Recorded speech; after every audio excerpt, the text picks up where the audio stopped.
Barcelona won a domestic treble last season. La Liga, Copa del Rey, Spanish Super Cup, and they were one step away from Champions League glory, but something still didn't feel right. As dominant as they looked, there were moments that made fans scream at their TV screens. Tactical confusion and some other issues. But what are these issues, and how do they affect his team and how they play? Let's talk about that.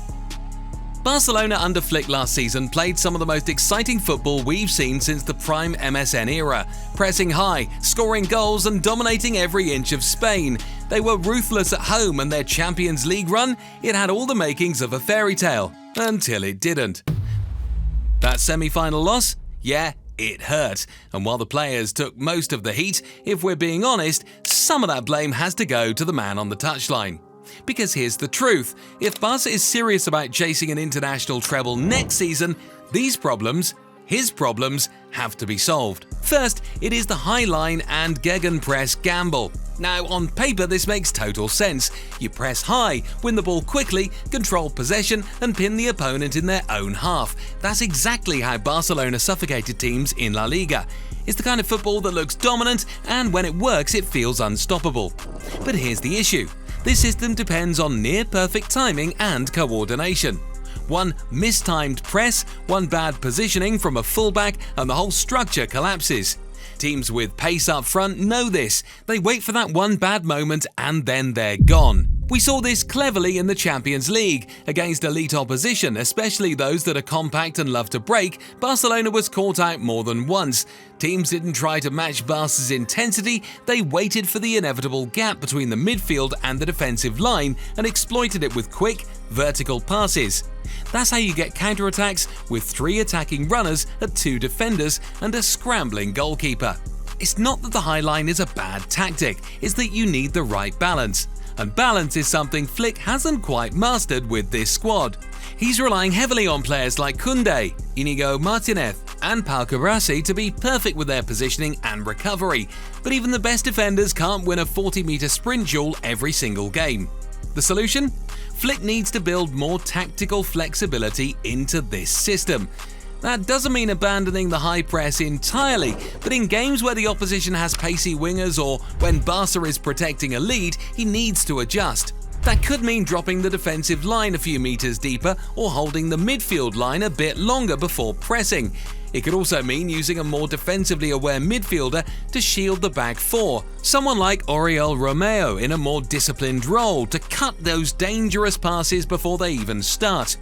Another tweak could be introducing more situational pressing in places rather than consistently going all out.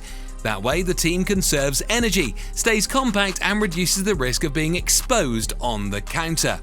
So yeah, the high line and gegenpressing brought a lot of success domestically, but if Flick doesn't learn when to ease off the gas, Barca will keep running into the same wall in Europe. Teams that are built to absorb and punish. Now, speaking of adjustments, or the lack of them, let's talk about Flick's next big issue, his reluctance to make timely substitutions. It's one thing to trust your starting 11, but it's another thing entirely to sit and wait while the match slips away. And if you want the perfect example of this, forget the Champions League, just go back to the Copa del Rey semi-final first leg against Atletico Madrid. That match said everything. Barcelona were playing brilliant attacking football. They went 4-2 up, controlling the game and looking like they were about to walk into the final. But instead of locking it down, rotating tired legs or making smart tactical changes to protect the lead, Flick just kept the same approach. No changes in tempo, no fresh legs, no reinforcements for a tiring midfield or an increasingly exposed backline. And what happened? Atletico punished them. 2 late goals, a 4-4 draw, a match that should have been dead and buried turned into a chaotic mess. Sure, Barcelona eventually won the second leg and made it to the final, but the warning signs were there, and the criticism was immediate. Even Deco, the sporting director, wasn't impressed. He reportedly questioned why Flick stuck with such an aggressive system for the entire 90 minutes, especially against a team like Atletico, a side that thrives on chaos and counterattacks. Deco made a good point.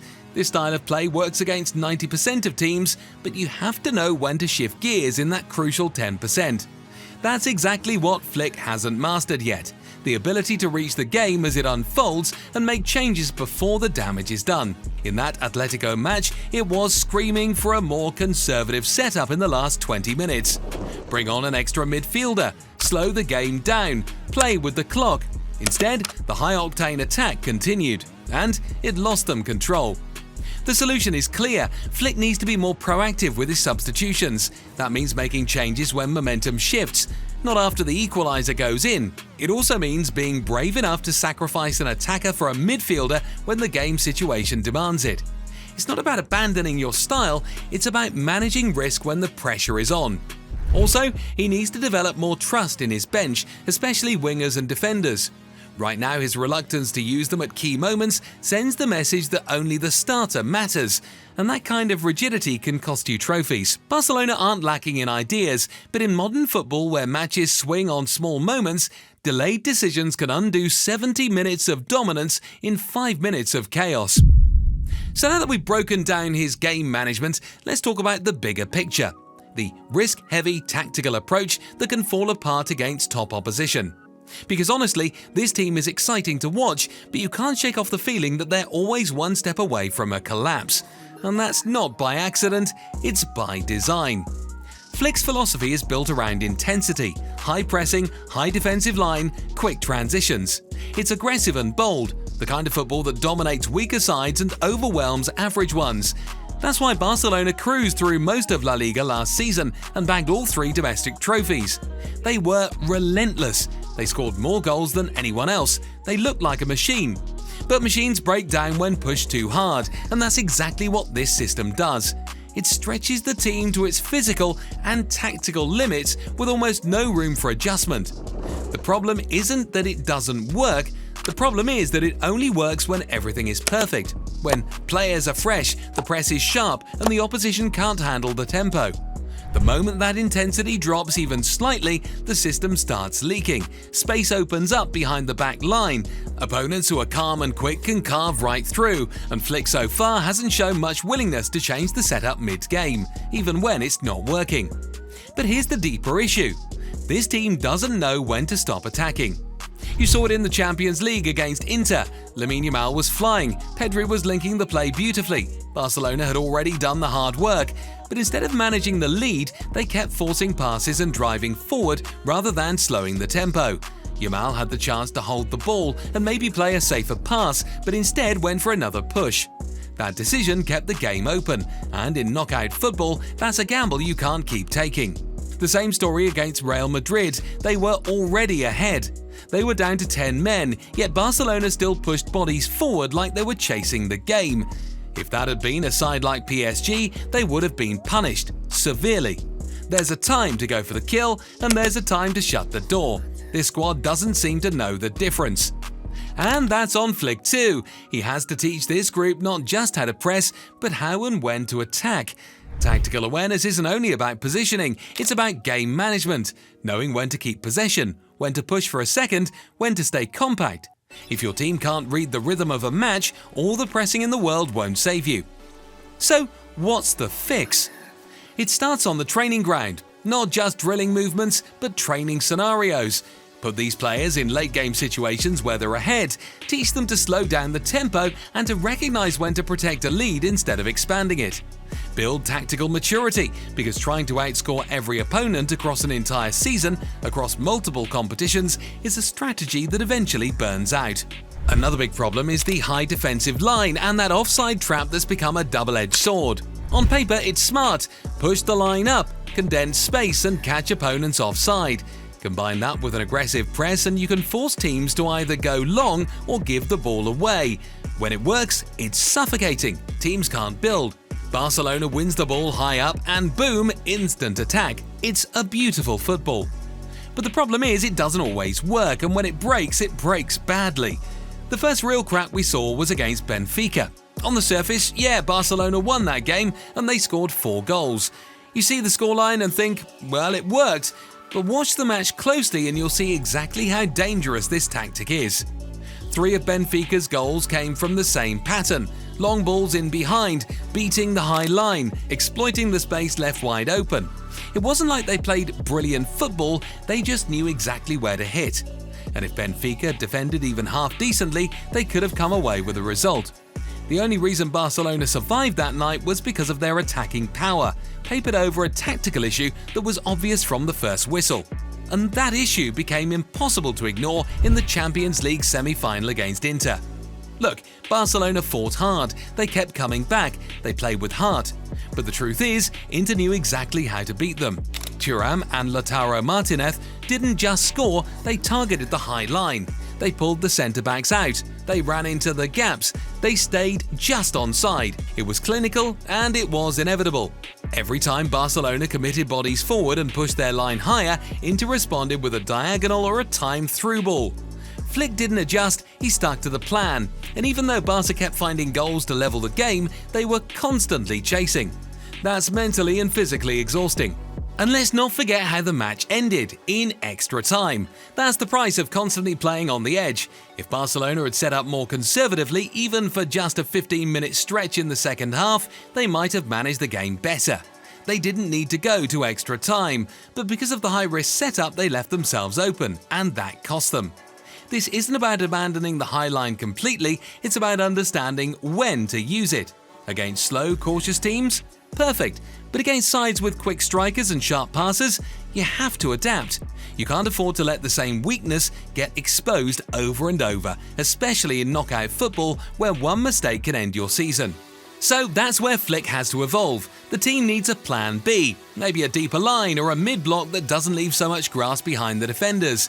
Flexibility is the key here, and if he wants to win the international treble next season, that adjustment is non-negotiable. Another problem this team has is lack of depth. If there's one thing that can quietly kill a team's season, it's not the tactics, it's not the pressing, it's the depth. And for Barcelona, this is a very real issue right now. When you look at the starting 11, there's undeniable quality. Yamal, Pedri, Araujo, De Jong. But scrape beneath the surface and you realise just how thin this squad is. If Yamal picks up a knock, who steps in to create from the right? If Ter Stegen or Penna go missing during the most crucial Champions League night, can they really trust the third choice? This isn't just about rotation, it's about survival. No team wins the treble without depth, and right now, Barcelona feels one injury away from collapse in multiple areas of the pitch. So, what's the fix? Flick doesn't need 10 signings, he just needs 3 targeted transfers that solve real problems. First, Joan Garcia from Espanyol. Barcelona needs a goalkeeper who doesn't just make routine saves but rises to the occasion when the team is under pressure. And Joan Garcia does exactly that. He might not have the global reputation of Szczęsny or even Ter Stegen, but pound for pound he's been one of the most reliable shot stoppers in La Liga.